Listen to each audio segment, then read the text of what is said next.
벌써 5월이에요. 여러분들, 하나님의 은혜가 여러분들 가정 위에 항상 차고 넘치시기를 축원을 드립니다.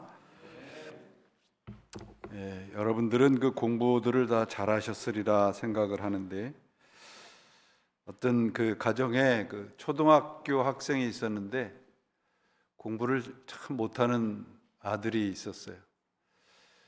그래서 항상 받아오는 성적이 이제 미국으로 말하면 F, 성적이 다 가가가가라고 했다고 해요. 근데 어느 날 자랑스럽게 이 아들이 성적표를 가지고 아버지 앞에 탁 내놨습니다.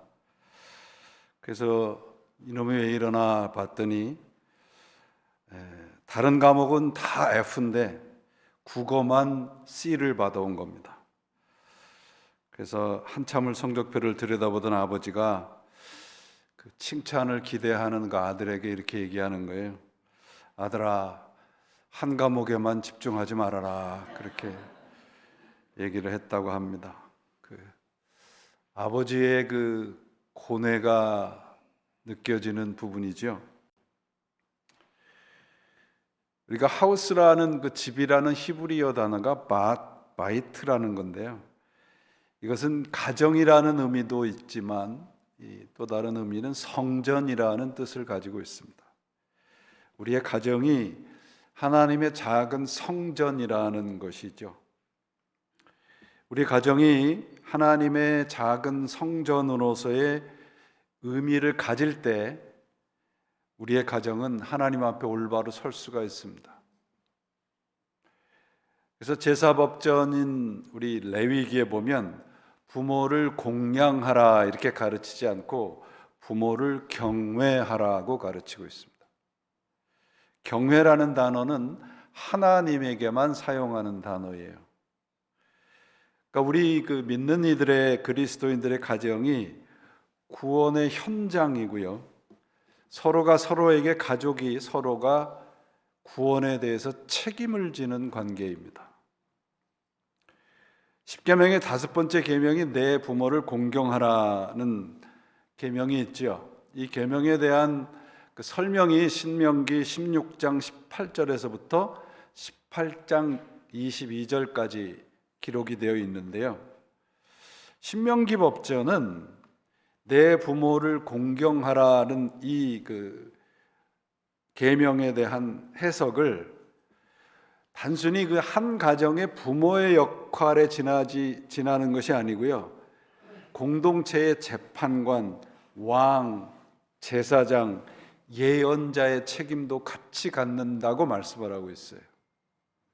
그러니까 부모의 역할은 그저 가정에서 공부 잘 시켜서 성적 좋은 사람 만들어서 좋은 대학 가고 좋은 직장을 갖게 하는 것이 다가 아니고 우리가 살아가는 이 세상 속에서 공정과 정의와 상식을 갖고 살아가는 한 인격체로 만들 책임이 있다는 것입니다. 그래서 유대인들이 자기 아버지를 다른 사람에게 소개할 때 우리 아버지는 이렇게 소개를 하면 이 친구는 가정교육을 제대로 못 받았구나 그렇게 취급을 한대요. 우리 아버지는 이렇게 얘기하는 게 아니라 나의 스승이신 우리 아버지는 이렇게 소개하는 것이 올바른 가정교육을 받은 표시라고 합니다. 우리를 낳아주시고 길러주신 은혜만이 아니고 나를 하나님을 올바로 알고 바르게 섬기도록 가르쳐주신 스승이 부모라는 거죠. 가정에서 부모는 어떤 육적인 스승뿐이 아니고 영적인 스승이 되어야 됩니다. 우리는 어떤 부모로 어떤 자녀로 살고 있는가요? 오늘 본문은 성경에 기록된 족보들 가운데 2번째 족보입니다.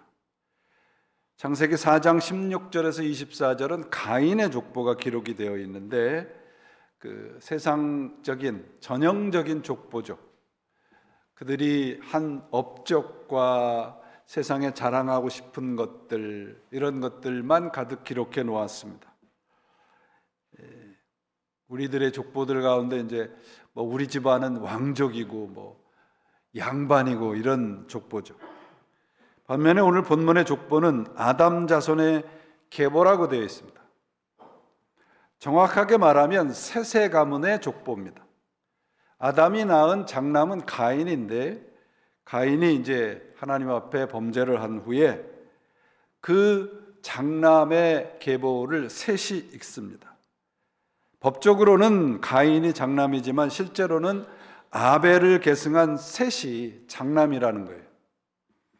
가인의 후예들은 세상에서 정말 부러워할 만큼의 업적을 자랑하고 있지만 이 셋의 후예들은 그런 것들이 전혀 없어요.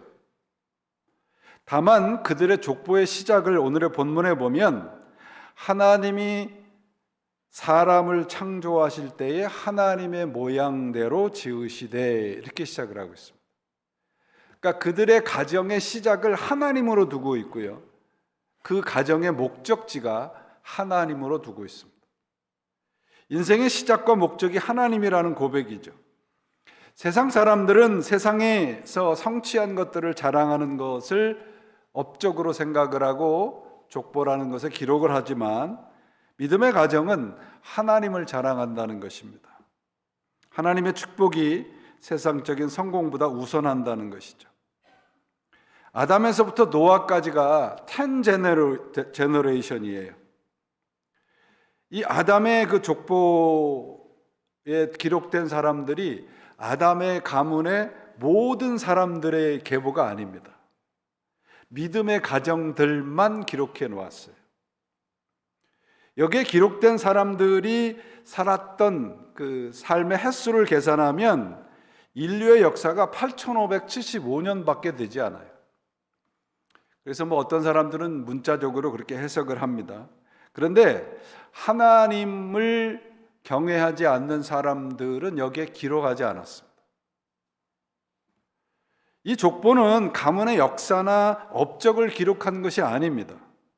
세상적인 업적을 기록한 것이 아니라 믿음의 족보, 믿음의 계보를 기록한 거예요. 여러분, 여러분들의 가정의 족보를 기록을 하는데 다른 가정의 사람의 이름을 올려놓습니까? 그렇지 않죠. 가인의 이 족보는 세상적인 업적을 자랑하지만 그리스도의 족보에는 탈락을 하게 됩니다. 그러나 셋은 그리스도에게까지 연결된 가문이 돼요. 그러니까 우리의 가정이 그리스도에게까지 연결이 되느냐 그렇지 않느냐, 이것이 족보의 비밀인 거예요. 어떻습니까, 여러분? 마태복음에 보면 족보가 기록이 되어 있죠. 14대 14 generation, 14, 14, 14 이렇게 기록이 되어 있습니다. 14 generation, 14 generation, 14 generation. 근데 마지막 14대 제너레이션을 여러분들이 세어보시면 13대입니다. 마지막 14번째가 없어요. 그 의미는 무엇입니까? 우리의 가문이 거기에 기록이 되어야 된다는 말이에요. 족보가 선포하는 메시지는 뭐냐 그러면 우리 삶의, 우리 가정의 가장 중요한 가치가 뭐냐 말이죠. 요새는 100세 시대가 아니라 120세 시대라 또 하더라고요. 조금 있으면 이제 200세 시대라고 얘기가 나올 것 같습니다. 장수하는 것, 부동산을 많이 갖는 것이 이 구약에서는 복이었어요. 지금도 그렇지 않아요? 그런데 오늘 본문을 보시면 누가 누구를 낳고 몇 년을 살다가 죽었더라, 이 말이 계속 반복이 되고 있습니다. 오늘 본문에 등장하는 에녹이라는 사람이 있죠. 혹시 여러분들 자녀들, 손주들 가운데 에녹이라는 이름을 가진 분들 있나요? 이거 이상해요. 에녹이 그렇게 파퓰러한 이름이 아니에요. 죽음을 보지 않고 하나님의 나라를 갔는데 왜 이 이름은 그렇게 파퓰러하지 않을까요? 가인의 족보를 더 원하시고 있는가? 그런 생각이 듭니다. 에녹을 제외한 대부분의 사람들은 평균 912세를 살았습니다. 오늘 이 족보에 보면. 그런데 성경은 이들이 얼마나 오래 살았는지, 어떤 일들을 많이 이루었는지 그런 것들은 관심을 갖지 않습니다. 그들이 얼마나 살았고 세상을 떠났다, 죽었다라고 하는 것을 성경은 반복해서 말씀을 하고 있습니다. 이렇게 기록을 해놓은 것은 그 중심이 에녹이라는 거예요. 우리의 삶이 오래 살았느냐, 엄청난 업적을 이뤄놓느냐, 그게 중요한 것이 아니고 누구와 관계를 대해서 살았느냐입니다. 여러분, 900년이라는 시간이 더 깁니까? 영원이라는 시간이 더 깁니까? 영원과 비교하면 몇백 년, 몇천 년은 아주 짧은 기간이에요. 여기에 두 부류의 사람들이 기록이 되어 있습니다. 오래 살았는데 죽은 사람과 짧게 살았지만 죽음을 보지 않고 하나님의 나라를 간 사람입니다. 삶과 죽음의 차이를 가르치고 있어요. 에녹에 대해서 우리가 주목해야 될 것은 에녹이 죽음을 보지 않았다는 것이고 300년 동안 하나님과 동행했다는 것입니다. 어떻게 에녹은 죽음을 보지 않고 하나님의 나라에 갔습니까? 하나님과 동행하다, 그런 단어로 성경은 우리들에게 선포를 하고 있습니다. 에녹에 대해서 무슨 화려한 수식어나 그런 것들이 없어요. 세상에 업적도 없고요, 종교적으로 뛰어나다고도 기록이 되어 있지 않습니다. 성경은 아주 평범하게 에녹은 65세에 무두셀라를 낳았고 무두셀라를 낳은 후에 300년 동안 하나님과 동행하며 자녀를 낳았으며 그가 300년을 향수하였더라 라고 21절 23절에 기록이 되어 있습니다.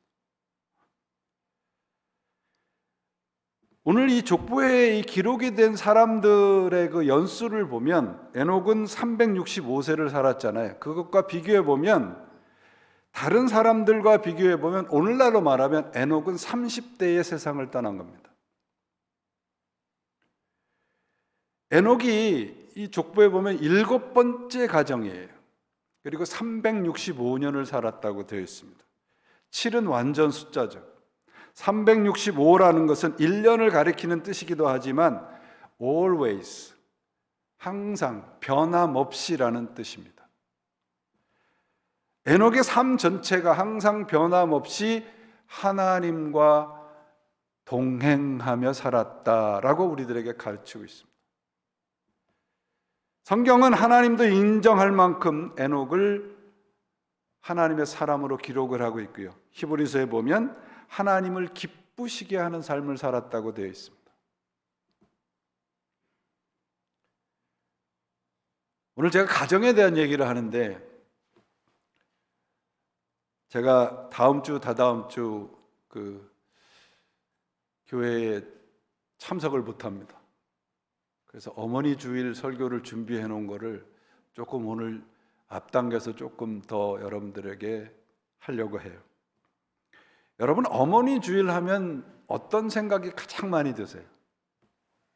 저는 어머니 주일 그러면 울었던 생각밖에 없어요. 그냥 어머니 그러면 다 울잖아요, 그죠? 그 바다를 가리키는 한자, 바다 해자를 보면 물숫자하고 매양 맷자로 되어 있습니다. 머리숱이 무성해서 비녀로 쪽진 어머니가 바다라고 가리키는 거예요. 그러니까 바다는 어머니의 무성한 머릿결과 같다는 것이죠. 어머니의 무성한 은혜를 상징을 하고 있죠. 어머니 주일, 아버지들도 이렇게 오늘 깍두기로 같이 쳐서 말씀을 드리면, 우리에게 주시는 오늘 메시지는 우리 인생의 가장 중요한 유산이 뭔가 하는 거예요. 우리 가정은, 우리 자녀들은 하나님과 동행하며 사는 것. 우리의 삶의 내용이, 우리 부모들의 삶의 내용이, 가치가 자녀들에게 전달이 되는데 그 삶의 가치와 목적이 하나님에 속한 것인가? 그를 우리가 살펴보아야 합니다. 부모가 자녀들에게 남길 유산을, 이 세 가지가 중요한 게 있는데, 하나는 좋은 기억, 좋은 습관, 그리고 좋은 이상이라고 합니다. 우리 자녀들에게 영적인 것의 소중함을 가르쳐야 돼요. 요사이는 특별히 그렇습니다. 세속적인 게 영적인 것을 초월하고 있습니다.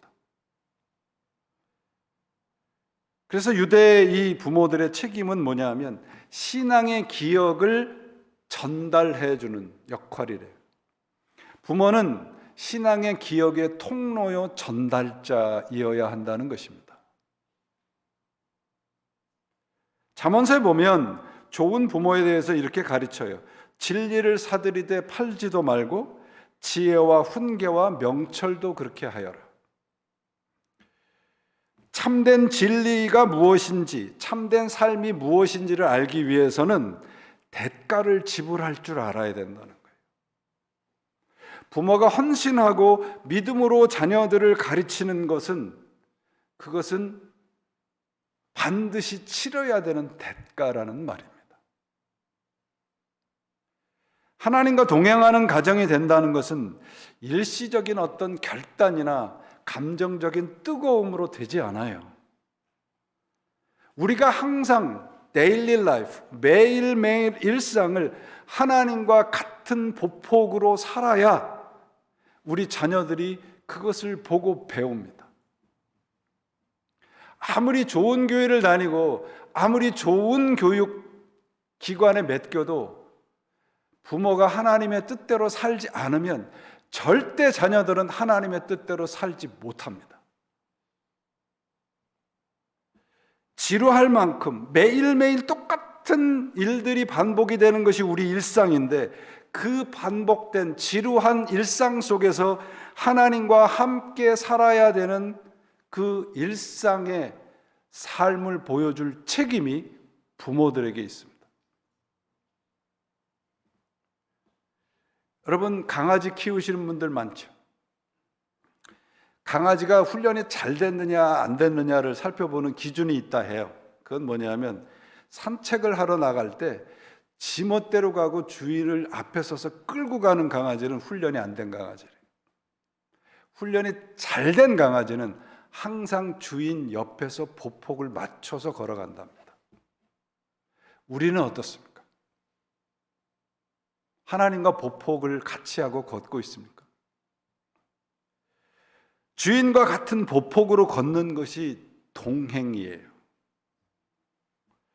동행이란 하나님과 동행했다는 말은 산책하듯이 하나님과 살았다는 의미입니다.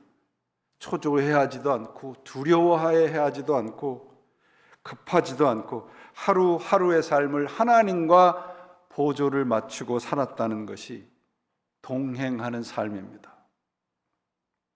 에녹이 하나님과 동행했다는 이 원문의 뜻은 하나님과 함께 걸어가기 위해서 자신의 삶의 보폭을 조절했다는 거예요. 우리 많은 그리스도인들이 하나님을 늘 앞에 서서 끌고 가려고 해요. 다른 데로 가려고 그러면 그곳이 아닙니다. 그리고 이쪽으로 끌고 가고 내가 원하는 대로 끌고 가려 해요. 하나님의 뜻을 살피고 그 뜻대로 살기 위해서 전력을 다하는 것이 하나님과 동행하는 삶입니다.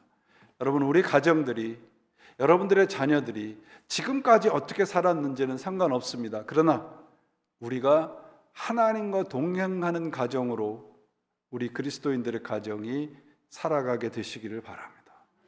우리는 하나님과 동행하는 가정으로 여기에 모인 거잖아요. 우리 가득한 교회라고 하는 것은 영적인 가족이에요. 우리 모두가 하나님과 보폭을 함께 하는 사람들로 살아가야 됩니다. 앞에 가는 사람, 뒤쳐져 가는 사람이 있을 수 있습니다. 그러나 중요한 것은 함께 가는 겁니다. 서로가 서로에게 보폭을 맞춰 주을 수 있어야 돼요. 올바른 신앙은 여러분, 무슨 특별한 종교적이고 신비스러운 일들을 행하고 경험하는 것이 아니고요, 우리의 데일리 라이프를 믿음으로 사는 것입니다. 참된 신앙은 하루하루의 삶에서 하나님을 놓치지 않고 살아가는 거예요. 우리 자녀들은 제가 보니까 저희 애들만 그런지는 모르겠습니다만 자녀들은 부모들보다 훨씬 더 똑똑한 것 같아요. 어떤 면에서? 영적인 면에서. 부모들이 아무리 말로 해도 자녀들은 그 말로 교육이 되지 않습니다. 눈으로 보이는 것으로 배워요. 우리 부모가 뭘 두려워하는지, 무엇을 믿고 사는지, 어떤 것이 삶의 가치인지 자녀들은 보면 알아요. 그것을 배우는 겁니다. 부모들의 삶이 이렇게 중요해요. 그냥 우리가 사는 그 삶의 모습이 가치가 그대로 보여져서 전달이 되는 겁니다. 그래서 문제의 자녀들 뒤에는 뭐가 있다? 문제의 부모가 있다. 우리의 가정은 여러분, 영적인 영향력을 서로 주고받는 자리입니다. 서로가 서로에게 구원에 대해서 책임을 져야 돼요. 이것이 바로 하나님과 동행하는 가정입니다. 우리가 후손들에게 물려야 될 중요한 유산이 뭐겠습니까? 많은 재산 물려주면 자녀들이 편하게 살겠죠. 그러나 여러분, 하나님 없는 성공이라고 하는 것은 그야말로 무가치한 거잖아요.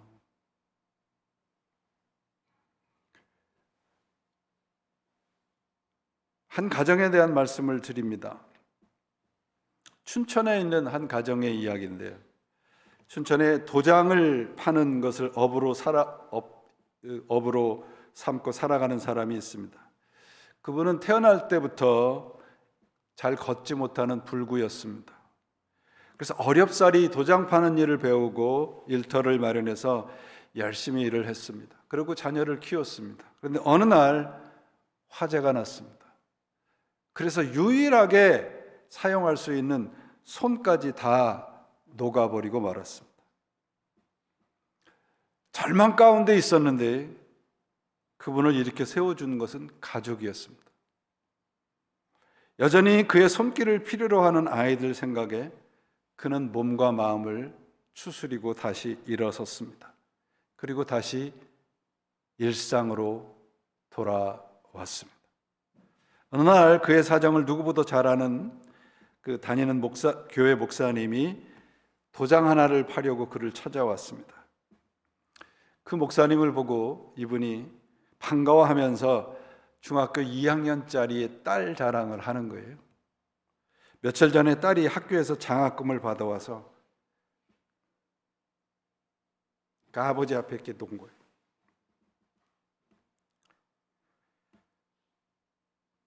그분이 하루 종일 그것을 매만지면서 고마워하다가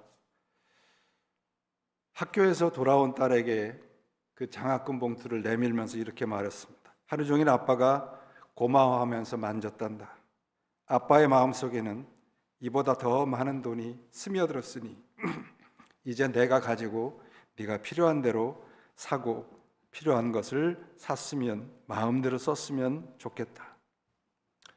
다음 날 학교에서 전화가 왔더랍니다. 따님이 장학금을 받은 돈으로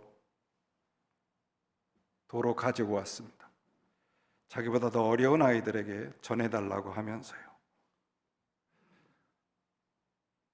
담임 선생님이 마지막 이렇게 말끝을 흐립니다. 집안도 어려우실 텐데 그냥 쓰시지 않고. 저는 이 부녀의 살아가는 모습을 보고 데일 카네기라고 하는 분의 말이 생각이 났습니다. Any man can stand adversity. Only a great man can stand prosperity.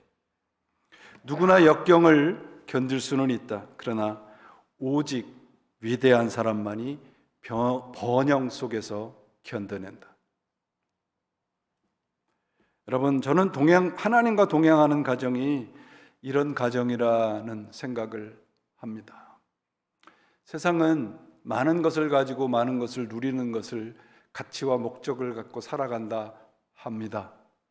그런데 그리스도인들의 가정도 똑같이 따라간다면 우리는 무엇과 동행하는 삶을 살고 있는가요? 사랑하는 교우 여러분, 2년 전인가요? 몇 년 전인가? 저도 아주 재밌게 본 드라마가 있습니다. 그 폭삭 소가수다라는 그 드라마를 참 재밌게 봤습니다. 사랑을 참 잘 표현했다는, 특별히 그 부모의 사랑을 잘 표현한 그런 드라마라는 생각이 듭니다. 그 드라마를 보고 난 다음에 제 내리 속에 항상 그 귀 속에 떠나지 않는 그 말이 있어요. 그 아버지가 딸에게 하는 얘기인데, 수틀리면 빠꾸 아빠한테 냅다 뛰어와 알지. 그 딸이 그 옛날 일을 회상하면서 이렇게 혼자 말을 해요. 내가 외주를 탈 때마다 아빠는 그물을 펼치고 서 있었다. 떨어져도 아빠가 있다. 그 한마디가 얼마나 든든했는지. 여러분, 부모가 이런 역할을 한다는 건 너무도 당연한 것이겠지요. 하나님은 바로 이런 존재라는 믿음이 저에게 있습니다. 하나님과 동행하는 사람과 가정, 하나님이 언제나 우리 뒤에 계십니다. 우리 서로 내 뒤에 내가 있다라고 하는 그런 믿음직한 존재로 살아가는 것이 바로 하나님과 동행하는 사람들의 모습일 것입니다. 우리 소위 그 비빌 언덕이라는 말 많이 하죠. 최소한의 도움이 되어준다는 뜻이라고 하죠. 근데 이 한자어의 스승사자를 보면 그 스승사자 안에 그 언덕이라는 의미가 포함이 되어 있다 해요. 그러니까 제자가 어려울 때마다 기댈 수 있는 언덕과도 같은 존재가 스승이라는 것이죠. 우리 부모님들이 그렇잖아요. 우리 하나님이 그렇지 않습니까? 그래서 성경은 비빌 언덕이라는 단어를 사용하지 않고 하나님에 대해서 뭐라고 말씀하냐면 나의 반석이시고 나의 산성이시고 나의 요새시고 나의 피난처이십니다. 그것이 우리와 동행하는 우리 하나님의 모습입니다. 하나님은 우리 인생의 비빌 언덕이시고요, 우리를 다시 일으켜 세우시는 그런 분이십니다.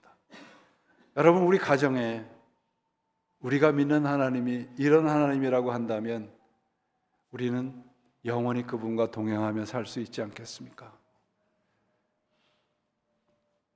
부모는 언제나 우리 뒤에 있는 그런 힘인 것 같습니다. 세상적인 힘이 아니라 영적인 힘입니다. 힘들고 외로울 때마다 늘 다시 힘을 얻을 수 있는 그런 존재들, 그것이 부모고 그것이 우리 하나님인 줄 믿습니다. 여러분, 아버지와 어머니의 차이가 뭔가요? 어떤 분이 이런 얘기를 하는데 저는 100% 공감을 했습니다. 어머니가 위대한 것은 두 개의 심장을 가지고 살아봤기 때문이다.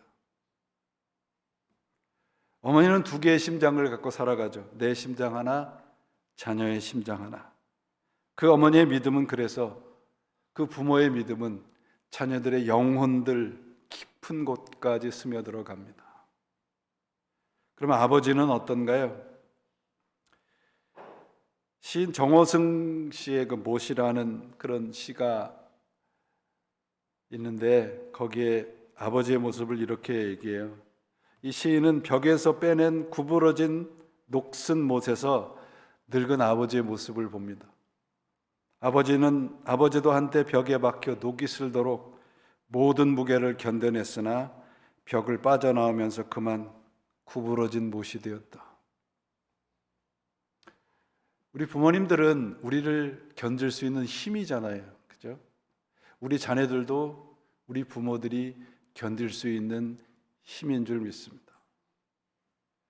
세상이 등을 돌리고 세상이 인정해주지 않을 때도 조용히 함께 견뎌주는 존재가 우리 부모들이 되어 주시기를 바랍니다. 왜냐하면 우리가 믿는 하나님이 그런 분이시기 때문에 그렇죠. 생각해 보면 하나님과 동행한다는 것은 그저 나와 같이 산책을 하는 정도가 아니고요, 나를 붙드시고 나를 책임져 주시는 분이라는 것을 다시 깨닫게 됩니다. 하나님이 우리의 삶을 책임지고 계십니다. 우리 자녀들에게 부모는 바로 그런 책임이 있습니다. 무엇보다도 구원에 대한 책임은 반드시 지어야 합니다. 그것이 하나님이 우리를 그리스도 안으로 부르신 유일한 목적인 줄 저는 믿습니다. 우리는 혼자가 아닙니다.